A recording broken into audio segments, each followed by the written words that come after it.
ഇന്ന് ഞാൻ ചെയ്യാൻ പോകുന്നത് നല്ലൊരു സൂപ്പർ ഉഴുന്നുവടയാണ്. തട്ടുകടയിലൊക്കെ കിട്ടുന്ന അതേ ടേസ്റ്റിലും അതേ സ്ട്രക്ചറിലും നമുക്ക് എങ്ങനെയാണ് ഉഴുന്നുവട ഉണ്ടാക്കുന്നതെന്ന് ഒന്ന് നോക്കാം. അപ്പം നമുക്ക് കിച്ചണിലോട്ട് പോയാലോ. അതിനു മുമ്പായിട്ട് നിങ്ങൾ എൻ്റെ ചാനൽ ഇതുവരെയും സബ്സ്ക്രൈബ് ചെയ്തില്ല എന്നുണ്ടെങ്കിൽ ഒന്ന് സബ്സ്ക്രൈബ് ചെയ്യാൻ മറക്കല്ലേ. സോഫ്റ്റായിട്ട് ഉഴുന്നുവട ഉണ്ടാക്കാൻ ആവശ്യമായ സാധനങ്ങൾ: 1 ഗ്ലാസ് ഉഴുന്നാണ് ഞാൻ എടുത്തിരിക്കുന്നത്. 1 ഗ്ലാസ് ഉഴുന്ന് 3 മണിക്കൂർ കുതിർത്തതാണിത്. ചോറ് 1/2 കപ്പ്, 1 സവാള, 2 കറിവേപ്പില, ആവശ്യത്തിന് പച്ചമുളക് ഞാൻ 2 എടുത്തിട്ടുണ്ട്. 2 വേണമെന്നുണ്ടെങ്കിൽ ചേർത്താൽ മതി. അതിൻ്റെ കഷ്ണം ഇഞ്ചി. ഗ്രൈൻഡറിലാണ് ഞാൻ അരയ്ക്കുന്നത്. മിക്സിയിൽ അരയ്ക്കാം. മിക്സിയിൽ അരയ്ക്കുമ്പോൾ ചോറും ഉഴുന്നും കൂടെ ഒരുമിച്ചിട്ട് അരയ്ക്കണം. ഗ്രൈൻഡറിൽ അരയ്ക്കുമ്പോൾ ചോറ് നമ്മൾ ആദ്യമേ ഒന്ന് അരച്ചതിന് ശേഷം ആ ഒന്ന് അരഞ്ഞിട്ട് ഉഴുന്നിട്ട് അരയ്ക്കണം. നമ്മൾ മിക്സിയിൽ അരയ്ക്കുമ്പോൾ ഈ ഉഴുന്ന് ഇതിനകത്ത് അങ്ങ് തട്ടിയിട്ടിട്ട് ഒരുമിച്ചിട്ട് അരയ്ക്കാം. അപ്പം നമുക്ക് സ്വല്പം വെള്ളം ഒഴിച്ചു കൊടുക്കണം, അല്ലെങ്കിൽ മിക്സി അങ്ങ് ടൈറ്റ് ആവും. അതുകൊണ്ട് ഓരോ സ്പൂൺ അല്ലെങ്കിൽ 2 സ്പൂൺ വെള്ളം, അതിൽ കൂടുതൽ നമ്മൾ ഒഴിച്ചു കൊടുത്താൽ ഉഴുന്നുവടയുടെ ഷേപ്പ് കിട്ടത്തില്ല. അതാണ് പറയുന്നത് ഒരുപാട് വെള്ളം കൂടിപ്പോകരുതെന്ന്. അപ്പോൾ നമ്മൾ ഗ്രൈൻഡറിൽ അരയ്ക്കുന്നതെങ്കിൽ ആദ്യം ചോറൊന്ന് അരയ്ക്കുക. ഒന്ന് അരഞ്ഞതിന് ശേഷം ഉഴുന്ന് അതിൻ്റെ കൂടെ ഇട്ട് കൊടുത്ത് ആട്ടിയെടുക്കണം. വെള്ളം കോരി ഒഴിക്കാൻ പാടില്ല. ഇനി നമുക്ക് അരച്ചു തുടങ്ങാം. ആദ്യം ചോറിട്ട് അരയ്ക്കുക.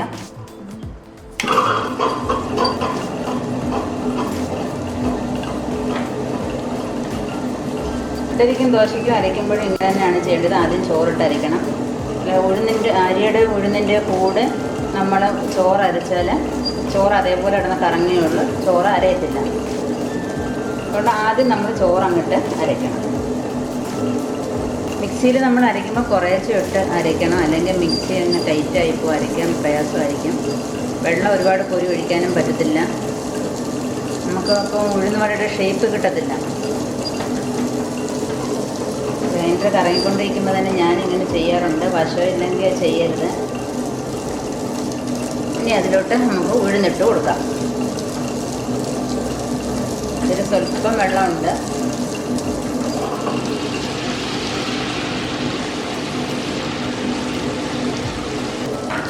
ചോറ് കൂടിപ്പോകാനും പാടില്ല, കുരുവിളാന്നായിപ്പോവും. ചോറ് കൂടുതലിട്ട് സോഫ്റ്റ് നല്ല സോഫ്റ്റ് ആയിരിക്കുന്നതിന് ചോറ് അധികം ഒന്നും ഇട്ട് കൊടുക്കരുത്.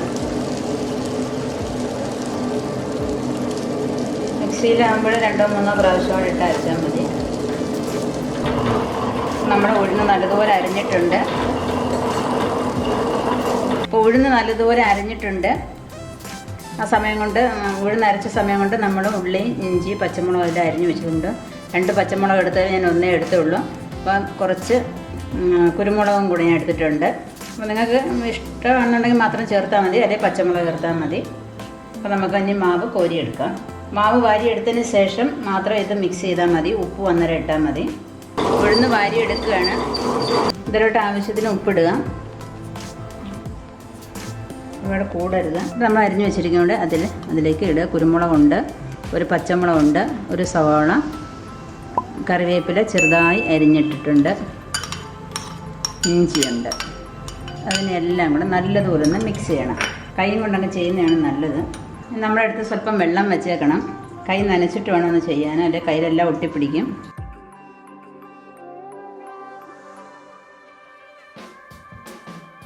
നമ്മൾ സ്വല്പം ചോറൊക്കെ അരയ്ക്കുന്നുണ്ട്. ഇത് പൊങ്ങാൻ വെക്കേണ്ട കാര്യമൊന്നുമില്ല, അപ്പം തന്നെ ഉണ്ടാക്കാം. ആ സമയം കൊണ്ട് നമ്മൾ എണ്ണ അടുപ്പ് വെച്ചിട്ടുണ്ട്. നല്ലതുപോലെ മിക്സ് ചെയ്തു തീ കൂട്ടി കൊടുക്കാം. നമ്മുടെ കൈ ഇച്ചിരി വെള്ളം നനച്ചു. കുറച്ച് മാവെടുത്തു. നമ്മളൊന്ന് ഉരുട്ടിയതിന് ശേഷം ഈ കയ്യിലോട്ടൊന്ന് വെക്കുക. എന്നിട്ട് അതിനകത്തൊരു തുളയിട്ട് കൊടുക്കുക. നമ്മുടെ കൈ ഒന്ന് ഇടയ്ക്കിടയ്ക്ക് നനച്ചിട്ട് വേണം ചെയ്യാൻ. നല്ലൊരു തുളയിട്ട് കൊടുക്കണം. എണ്ണ ചൂടായതിന് ശേഷം അതിലോട്ട് ഇട്ട് കൊടുക്കുക. വീണ്ടും കൈ നമ്മളൊന്ന് നനയ്ക്കണം.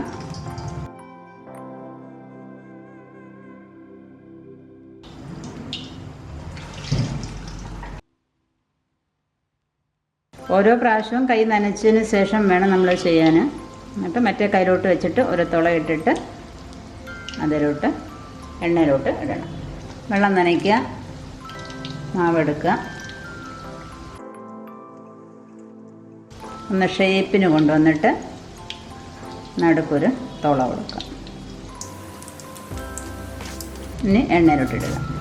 തീ കൂട്ടിയിട്ടാൽ പുറമേ അങ്ങ് കരിഞ്ഞും പോവും, അകം വേവത്തുമില്ല. അതുകൊണ്ട് തീ കൺട്രോൾ ചെയ്തിടണം. മീഡിയത്തിൽ ഇട്ടിട്ട് വേണം ചെയ്യാൻ, അല്ലെങ്കിൽ അകം വേവത്തില്ല. എല്ലാം ഇതേപോലെ ഫ്രൈ ആക്കി എടുക്കാം. ഉടനെ തിരിച്ച് ഇടരുത്. ഒരു സൈഡ് ചെറിയ ബ്രൗൺ കളറാകുമ്പം മാത്രമേ തിരിച്ചിടാവൂ.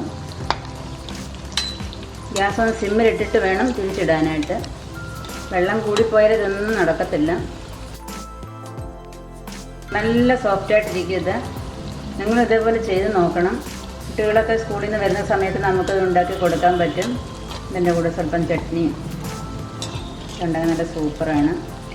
തീ മീഡിയത്തിലിട്ട് വേണം ഇതിന് വേവിക്കാൻ, അല്ലെങ്കിൽ അത് പുറമേ അങ്ങ് വല്ലാത്ത ബ്രൗൺ ആയിപ്പോവും, അകമേ പച്ചയായിരിക്കും. ഇങ്ങോട്ട് കിടന്ന് വേവട്ടെ. ഉഴുന്നിവിടെ നല്ല ഫ്രൈ ആയിട്ടുണ്ട്. നമുക്കിനി കോരിയെടുക്കാം. നമുക്കിനി അടുത്തതിടാം.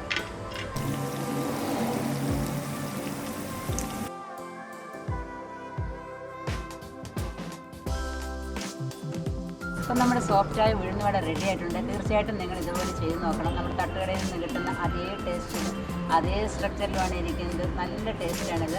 തീർച്ചയായിട്ടും നിങ്ങൾ ചെയ്യുക. നിങ്ങൾക്ക് ഇഷ്ടപ്പെട്ടു എന്നുണ്ടെങ്കിൽ നിങ്ങൾ ലൈക്ക് ചെയ്യുക, കൂട്ടുകാരുമായിട്ടൊക്കെ ഒന്ന് ഷെയർ ചെയ്യുക. സബ്സ്ക്രൈബ് ചെയ്യാൻ ഒട്ടും മറക്കരുത്. സബ്സ്ക്രൈബ് ചെയ്യുമ്പോൾ ഒരു ബെൽ ഐക്കൺ വരും, അതിൽ നിങ്ങൾ ക്ലിക്ക് ചെയ്താൽ നിങ്ങൾക്ക് നോട്ടിഫിക്കേഷൻ വരുന്നതായിരിക്കും. അപ്പോൾ നിങ്ങൾക്ക് എൻ്റെ എല്ലാ നല്ല വീഡിയോസും റെസിപ്പീസൊക്കെ കാണാൻ പറ്റും. അതേപോലെ തന്നെ ഫേസ്ബുക്ക് പേജായി മീരീസ് ലൈഫ് സ്റ്റൈലും കൂടെ ഒന്ന് ലൈക്ക് ചെയ്ത് വിടുക. നന്ദി.